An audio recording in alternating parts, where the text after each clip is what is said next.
Welcome to a special feature on Leave a Legacy, a program designed to help individuals in Oakland County and Southeast Michigan understand the impact they offer to charitable organizations through planned gifts. Statistics tell us that in Michigan, the majority of us already give to charities on an annual basis. A planned gift is a way of providing something of significance to those charities dear to us beyond our own lifetime. My name is Steve Moore. I'm the Director of Philanthropy at the Mike Ilitch School of Business at Wayne State University, and I've been a longtime resident of Novi. With me today are two of my close friends and wonderful gift professionals, Denise Fleckenstein and Jane Alessandrini. Denise and Jane, why don't you tell us a little bit about yourselves? Thanks, Steve. My name is Denise Fleckenstein. I am the Director of Gift Planning and Endowment at the United Way for Southeastern Michigan. I have been in the gift planning profession for 18 years now, and I'm really happy to be here to talk a little bit more about it. You started when you were 5, obviously. I did. Yes, good. Jane, what about you? Steve, I'm Jane Alessandrini, Chief Development Officer for the Detroit Zoological Society. I've had the privilege of helping individuals carry out their philanthropic plans for more than 32 years here in Southeast Michigan. Wow. So we have collectively a lot of experience. Let's not add it up. I'm looking forward to sharing it with everyone today. Let me begin by noting that although we do work for very fine institutions, we're not here promoting any particular charity or organization.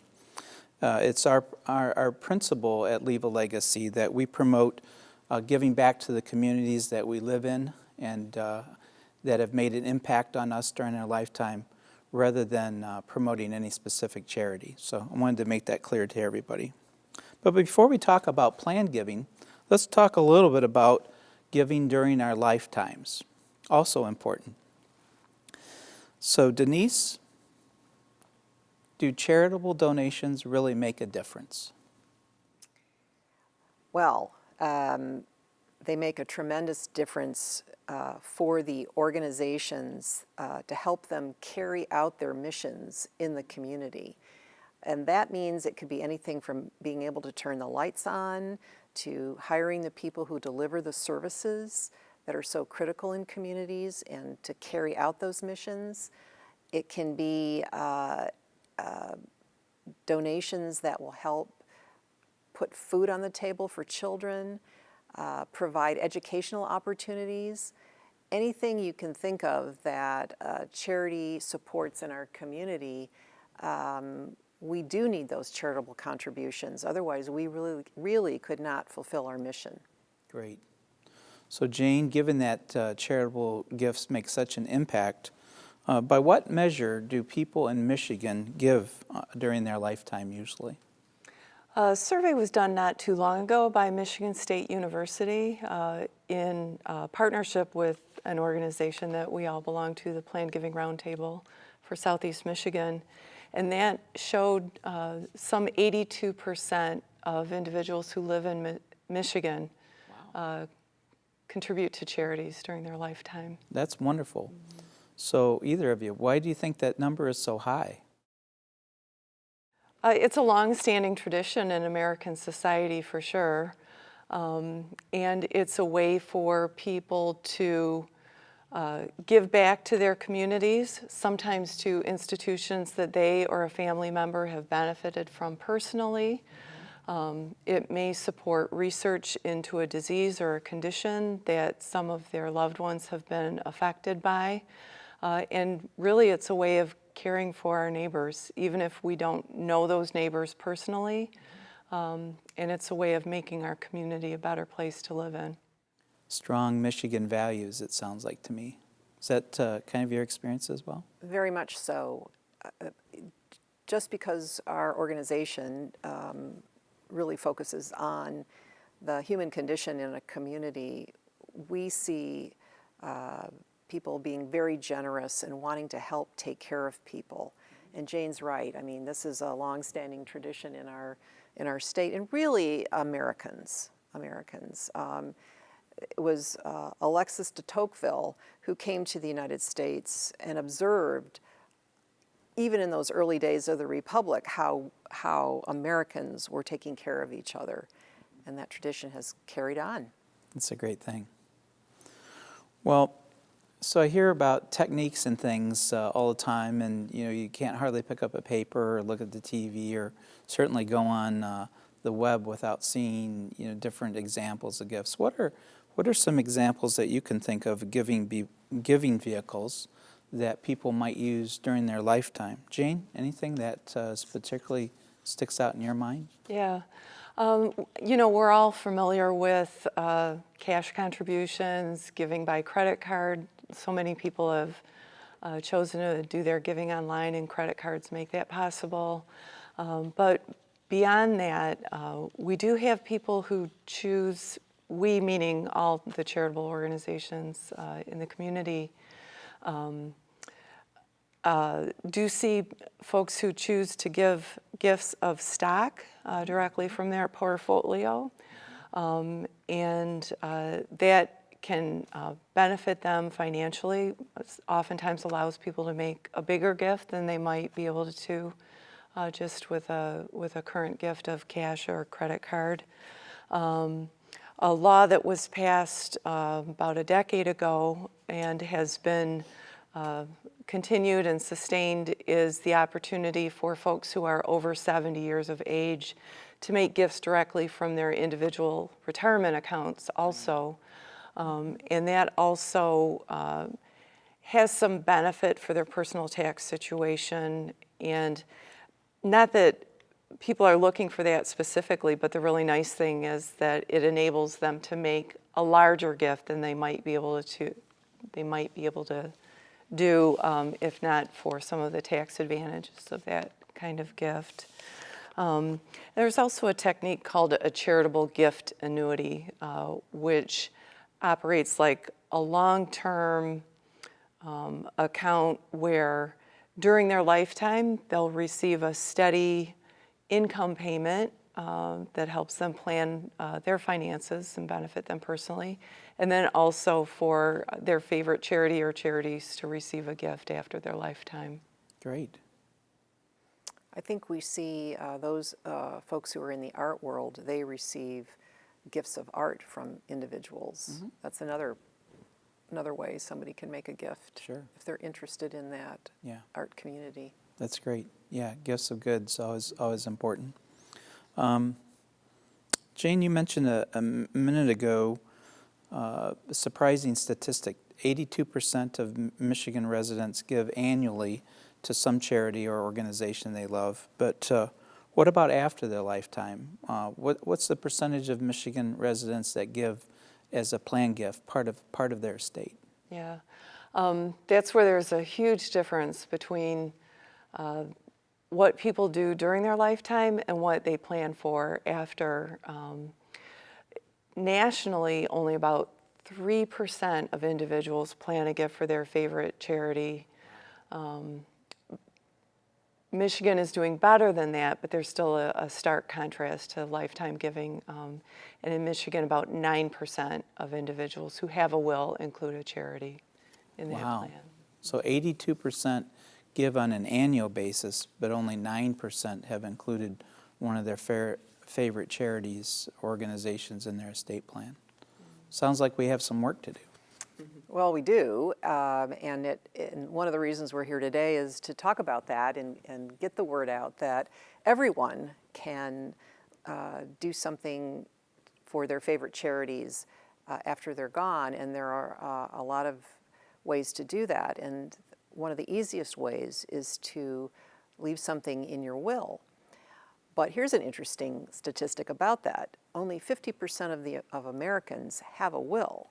So that's kind of the first thing you need to do. And there are a lot of good reasons to have a will, to make sure that your wishes are carried out after your death, to take care of your family, give to your favorite charities, make sure that your legacy is being carried out in the way you wish. Right.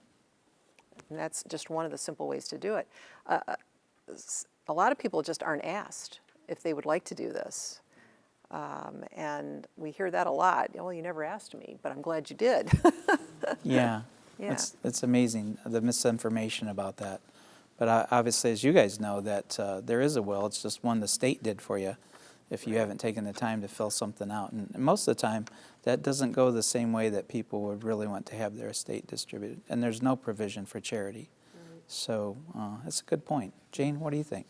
Well, when you think of a will as your opportunity to express what has been important to you in your lifetime, you know, obviously a lot of people intend and hope to support their family members with their assets or their estates after they're gone. But it could be that what's really important to you is paying for your grandchildren's education, and that isn't necessarily the default of how your estate would pass. And, you know, as we were talking about, 82% of us give to charities in our lifetime. So I think that's something that's very important to the majority of us. And it's using your will to express that lifetime commitment to an institution that helps individuals who are poor or hungry, or hospitals where your community receives care. It's another way to express that in a really impactful way. Sure. So there's plenty of options, I think, is what you're saying. And the important thing is for people to sit down and explore their options and decide those organizations that are important to them and make sure that they're included in their estate plan. That's great. And that is, as you both mentioned, the mission of Leave a Legacy and why we go out and do what we do to spread that information to the community. So I want to talk a little bit about some examples of how gifts have impacted our organizations. What comes to mind when you think of a gift that really made a difference? Either a current gift or a planned gift. And I know often, maybe elaborate a little bit, sometimes people do what we call a blended gift, where they make a current gift and add something out of their estate to that. Well, I can think of something, a very generous donor who we've known for a long time and is very passionate about making sure children have enough to eat, particularly in the summer months when they're not in school and they can't take advantage of school lunch programs or breakfast programs. And so we have a particular summer program at a particular site that he was interested in. And while we were talking about the current gift to add on to what he already gives towards that, we talked about the fact that we're probably always going to see, unfortunately, hunger Right. in communities, and would he like to do a planned gift that would make sure that we would continue what he would like to do in a community to make sure children are fed. And he decided to do that. Great. And use his will to make that provision. That's wonderful. And as a result, for this summer, 10,000 more children are going to receive. That's a pretty big food. impact. That's a pretty big immediate impact, Right. right? Yeah. Does the donor have a chance to see this in action then, or? Yes, they will. They'll be returning from Florida. Yeah. And so we'll take them to a site and introduce him around and get to see the families that are really being impacted by this decision. Yeah, I know that's one of the most rewarding parts of our jobs, to hear the feedback from our donors that see the impact of their gifts and what a difference it makes to the organization and to the community. Thanks for sharing that. Jane, anything come to mind for you? Yeah, so, you know, one of the real privileges of being associated with the Detroit Zoological Society is the fact that the Detroit Zoo has such a cherished place in so many people's memories. And the zoo has been around for for more than 90 years at this point. So We know of people who came many years ago with their grandparent and now are in a position to come with their grandchildren, and have always seen the zoo as such an asset for the life of our community.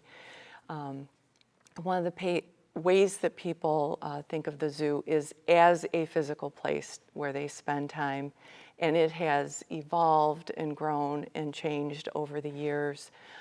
And now we're in a place where the habitats are expanding, and there are more things to see, and they're even better for the animals who live in our care.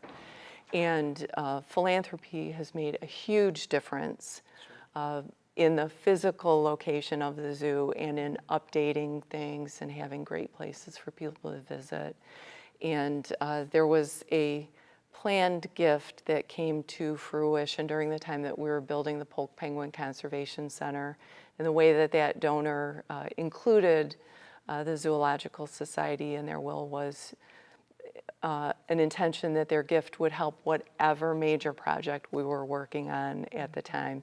And we've never done a larger project than that one, and it's made a huge difference at the zoo, and that donor's name is listed among our most prominent givers to that project. Nice. Yeah. I've spent hours in there, and I could spend more hours in there. So if you haven't seen it, you need to stop by the zoo and check out the penguins. It's a lot of fun. Thanks for sharing. You guys are using great descriptions, adjectives that I like. Cherished organizations, making an impact in the community, things like that. And I think, again, going back to the strong ethics of Michigan residents, they want to support them not only during their lifetime, but certainly ways for those gifts to continue after they're no longer with us. So let's say somebody wants to include a charity, one of their favorite cherished organizations, in their estate plan. How would you direct them? Well, I think one of the easiest ways to do this is if you have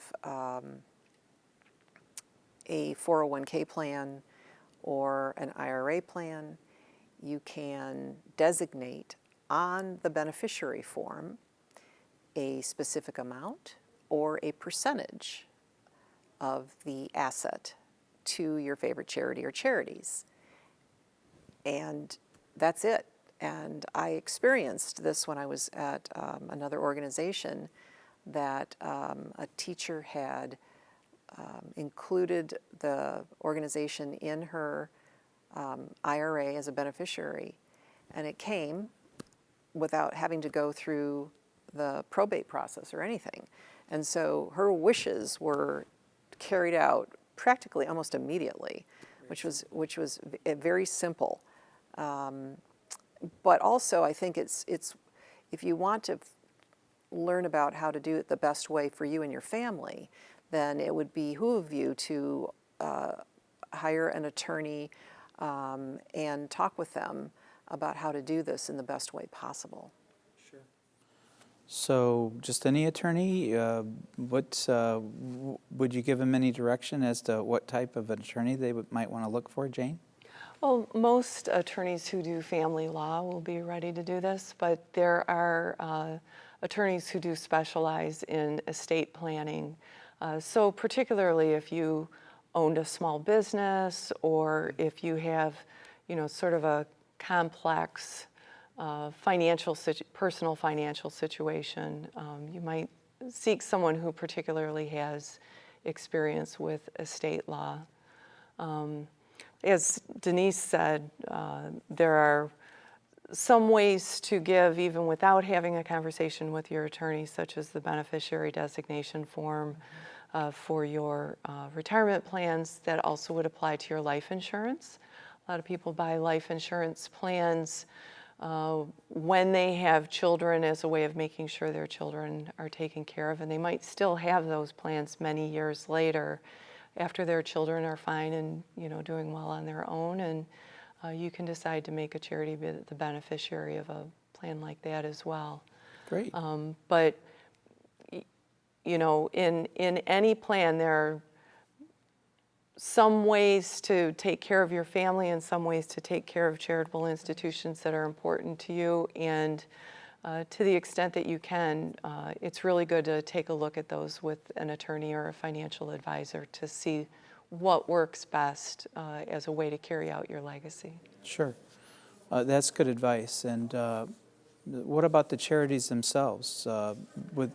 Obviously, if somebody reaches out to your organization, they'll have an opportunity to talk with you about these types of gifts, and you can give them some ideas. Do most organizations have somebody that could help a donor decide maybe some of the best ways to make a gift? I would say the larger organizations definitely have individuals who can have these discussions. And if some of the smaller organizations need help, the Plan Giving Roundtable and Leave a Legacy group can help them and their donors get a list of folks that they would recommend they can call. Sure. They can always count on the organization that really is about educating our community to make a plan gift and educate them as well on how to do this the best way. You took the words right out of my mouth, Denise. I think we'll have the website on for Leave a Legacy Plan Giving Roundtable at the end of this program, and they can certainly reach out to them and get a recommendation of an attorney or professional in their area. But lots of professional advisors kind of scratch the tip of the iceberg on this, and so sometimes it's more than one professional that might be involved in helping a donor make the ultimate gift decision. Well, Jane brought up a good point. If you have a small business, you really need to include your accountant, your financial advisors, your attorney, your business attorney in figuring all this out. It's complicated in business, so you want to make sure that you're doing the right thing and it's benefiting, again, your family and also the charity in the right way. And if you do start with the charity that you work with and they don't have the capacity to, advise or suggest, we in the philanthropic community always help each other. So I believe that if you start with a charity that's close to your heart, then the rest of us will all be there for that professional and for the donor. We are always looking to help a donor carry out their wishes. Sure. Great. Well, I know at your organization, at the zoo, certainly at United Way, as it is with Wayne State and the new building I work in, the Mike Ilitch School of Business, we see evidence of philanthropy all around us. People that have given some thought to us. Drive around Novi, and I'm fortunate to live just a couple blocks from here, and you see many things that a generous community member have said, oh, this is something that I feel is important, and they've made a gift. And so you might be sitting on a bench or enjoying a park or different things like that. Your kids are playing on a playground, all made possible by the generosity of donors. So a couple of recent developments I just wanted to wrap up as with the few minutes that we have left. I was wondering about the impact. We've all heard a lot about recent tax law changes, and I know anytime there's change, it tends to make people maybe more hesitant about, am I doing the right thing, and is there something else I should know about? Have your organizations or you guys personally been impacted by any of the recent tax law changes? Well, we are still on target to reach our goals. I think we've communicated that we are still serving our community. We still have thousands of children and families that are in need, that we are counting on our generous donors to help us continue that, to help. And so we're not seeing a big drop-off like I think was predicted. I don't know, Jane, Yeah. I feel very fortunate that since our community is so committed to the charitable organizations that they support, that I would say that there's been a lot of noise about potential impacts of the tax law on charitable giving, And fortunately, most of us in the charitable community haven't seen it. Folks might think about the way that they want to support charities, but I think that ethic of being supportive of the community is still very much at the core of people's values. Sure. And that's a good point. There was a lot of information about it. And generally, when there's lots of things out there, hopefully it gives people reason to think about making a charitable gift and the desire to get more information, things like that. One of the more recent developments I think that we're seeing too is the impact of donor advised funds or these charitable gift funds that are really becoming prominent and they're convenient. So, Jane, have you noticed that more of your gifts are coming from those types of funds now, or? People are taking a closer look at that. Yes, they can set up a donor advised fund at Community Foundation for Southeast Michigan, or a number of other institutions offer those as well. And they provide a very convenient charitable giving vehicle. Folks just need to call the people from those advised funds and have funds dispersed to their favorite charities, and it is helping to kind of buffer the ups and downs of the immediacy of the tax law changes. Sure. Can make a significant gift there, realize tax benefits in the year that you make a significant gift, but then keep your charitable giving steady over the years out of that fund. Great point. I've heard that many times, particularly executives in the last few years of their career where their income may be really high. They can shelter that income by putting it into a fund and then continue to make those gifts. What about what happens when somebody passes away? Is there an opportunity to name a beneficiary generally for those funds, or is that something that you normally talk about? Yeah, there's an opportunity for folks to decide what they want to do with the remaining assets in that, and potentially even turn that over to the next generation in their family or another trusted loved one, and give that individual the joy of making charitable contributions from a fund that someone else has gotten started for them. Excellent. I'm having some conversations with some donors that are doing that exactly, that they see this as a way to pass on to their children the ability to be charitable, and they may have their own charities they want to support as well, but it's an important thing to our donors to be able to do that. Teaching the next generation. Teaching I'm the so next glad you brought that generation. up. So we have a couple minutes left. I just kind of want to recap. So there are plenty of opportunities, both for gifts during lifetime, but in addition to that, very important that those organizations that we've benefited during our lifetime, we think about including them in our state plan to continue that legacy and those dollars that they've come to depend on from us. That's important. Lots of opportunities around. You guys mentioned some great examples of how gifts have impacted your organization. And I think that's kind of the old adage that no one plans to fail. They just fail to plan. And often, just sitting down and going through the exercise, thinking about those charities that have meant so much to you and your family during your lifetime, whether it be the church, the zoo, United Way, the local hospital, any of those things, it's very important and so meaningful to the communities that we live in and that we serve.